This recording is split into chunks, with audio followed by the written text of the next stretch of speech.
नमस्कार मंडळी, श्री स्वामी समर्थ. तुमचे चॅनल भक्ती भवनमध्ये तुमचे सहर्ष स्वागत आहे. स्वामींची कृपा तुमच्यावर आणि तुमच्या कुटुंबावर सदैव राहावी ही चरणी प्रार्थना करते आणि आजच्या व्हिडिओला सुरुवात करते. शुक्ल पक्षातील अंतिम तिथी पौर्णिमा आहे.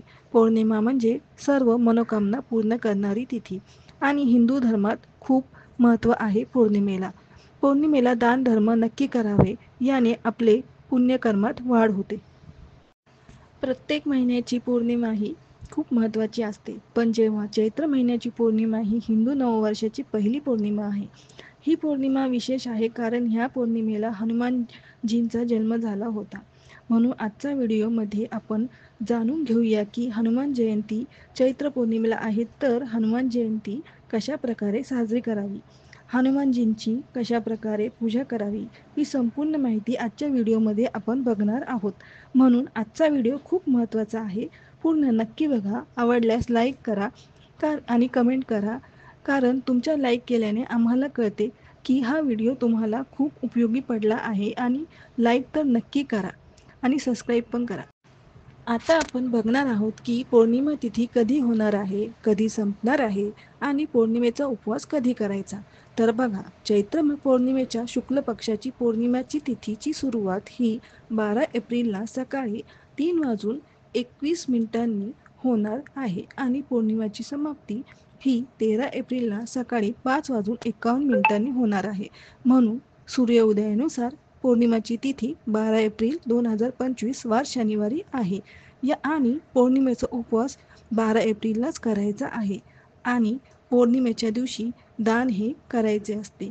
12 एप्रिल ब्रह्ममुहूर्तावर सकाळी लवकर उठून तुम्ही स्नान करा आणि ज्या देवांना तुम्ही मानता त्यांचे नामस्मरण करा, त्यांच्या नावाचे मंत्र जप करा. असे केल्याने तुमची जी काही संकट असतील, अडचणी असतील, ती दूर होण्यास मदत होते. माता लक्ष्मी आणि भगवान विष्णू यांचे नामस्मरण करा, मंत्र जप करा. असे केल्याने माता लक्ष्मी आणि भगवान विष्णू यांची कृपा तुमच्यावर सदैव राहील. अभिजित मुहूर्त सकाळी 11:56 ते दुपारी 12:48 राहील. अभिजित मुहूर्त हा अत्यंत श्रेष्ठ असतो.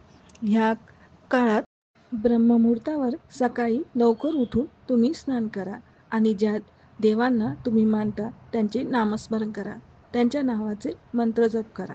असे केल्याने तुमची जी काही संकट असतील, अडचणी असतील, ती दूर होण्यास मदत होते.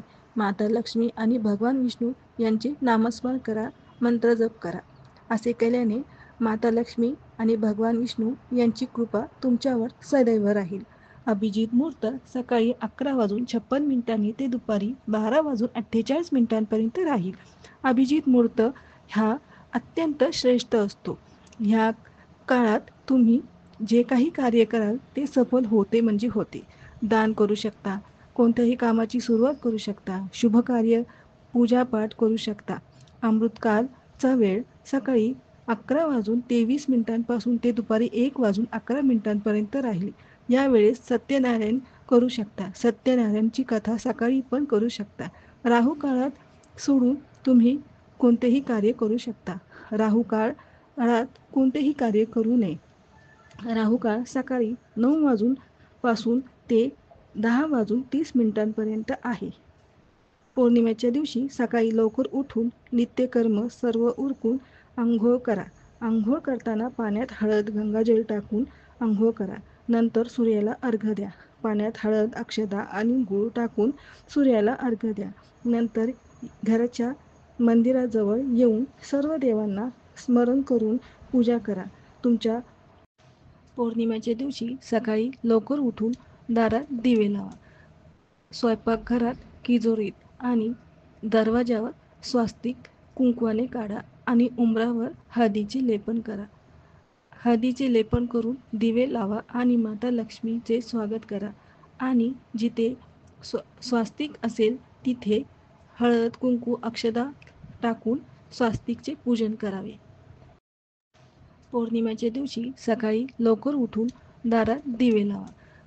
स्वयंपाकघरात, तिजोरीत आणि दरवाजावर स्वास्तिक कुंकवाने काढा आणि उंबरावर हळदीचे लेपन करा. हळदीचे लेपन करून दिवे लावा आणि माता लक्ष्मीचे स्वागत करा आणि जिथे स्वास्तिक असेल तिथे हळद कुंकू अक्षता टाकून स्वास्तिकचे पूजन करावे. पौर्णिमेच्या दिवशी सकाळी लवकर उठून दारात दिवे लावा. स्वयंपाकघरात, तिजोरीत आणि दरवाजावर स्वास्तिक कुंकवाने काढा आणि उंबरावर हळदीचे लेपन करा. हळदीचे लेपन करून दिवे लावा आणि माता लक्ष्मीचे स्वागत करा आणि जिथे स्वास्तिक असेल तिथे हळद कुंकू अक्षता टाकून स्वास्तिकचे पूजन करावे. तुमच्या इष्टदेवतेला स्मरून त्यांचे नामस्मरण करा. तुमची देवी कुठली आहे त्या कुलदेवीला तुम्ही नामस्मरण करून कुंकुमार्चन करा. घरात टाक असेल किंवा फोटो असेल किंवा मूर्ती असेल, काहीही असेल तरी त्याच्यावर कुंकुमार्चन करा. भगवान श्री हरी विष्णू आणि माता लक्ष्मीला स्मरून नामस्मरण करत राहा. दिवसभर माता लक्ष्मीचे ध्यान हे करत राहा, कारण पौर्णिमा ही खूप महत्त्वाची आहे आणि ती माता लक्ष्मीला अत्यंत प्रिय असते. पौर्णिमेचा उपवास तुम्ही करत असाल तर त्याचा संकल्प हा करावा लागतो. हातात पाणी, फूल, अक्षता आणि हळद कुंकू घेऊन तुमच्या इष्टचे नाव घेऊन देवांचे स्मरण करून ते पाणी तुम्ही घ्या आणि तुमची इच्छा जी असेल ती बोला आणि ते पाणी ताम्हनात सोडा. पौर्णिमेच्या दिवशी माता लक्ष्मी आणि श्री हरी विष्णूंना स्मरून सत्यनारायण करा. सत्यनारायण हे आपण स्वतःही करू शकतो. सत्यनारायण केल्याने तुम्हाला लक्ष्मी माता आणि भगवान विष्णूचा आशीर्वाद हा स्थायी स्वरूपात भेटतो आणि तुमच्या घरातील सकारात्मकताही वाढत असते. तुमच्या ज्या काही इच्छा आकांक्षा असतील ते पूर्ण होण्यास मदत होते. संध्याकाळी चंद्रोदयाच्या वेळेस चंद्रमाचे दर्शन घेऊन दुधाने चंद्राला अर्घ्य द्या. उपवास करा किंवा नका करू, पौर्णिमेच्या दिवशी चंद्राला अर्घ्य नक्की द्या. अर्घ्यासाठी कच्चे दूध, पाणी, त्यात अक्षता आणि सफेद चंदन असेल तर पाण्यात मिसळा आणि त्यात मध, फुले, सफेद फुले टाका आणि भगवान चंद्रदेवतेचे दर्शन घेऊन त्यांना अर्घ्य द्या. ओम सोम सोमाय नमः बोलत चंद्रमाला अर्घ्य द्या. 3 परिक्रमा करा, अगरबत्ती लावा आणि असे केल्याने तुमच्या कुंडलीतील चंद्र हा बलवान होतो. भगवान शंकरांचाही अभिषेक पण पूर्ण होतो. अशा प्रकारे तुम्ही शिवलिंगाचाही अभिषेक कराल तेव्हा चंद्राचाही अभिषेक होतो. चैत्र मासची पौर्णिमा तिथीलाच भगवान हनुमानजींचा अवतार झाला होता. भगवान शिवाचा अवतार आहे भगवान हनुमानजी, म्हणजेच रुद्र अवतार. 11वे रुद्र अवतार आहेत हनुमानजी, ज्यांची आराधना चैत्र मास पौर्णिमेला अवश्य करा. घराच्या जवळ जर का हनुमानजींचे मंदिर असेल तर तिथे जाऊन हनुमान चालिसाचा पाठ करा, बजरंग बाणचा पाठ करा, सुंदरकांडचा पाठ करा. घरात दिवे लावा मंदिरात जाऊन दीपदान नक्की करा.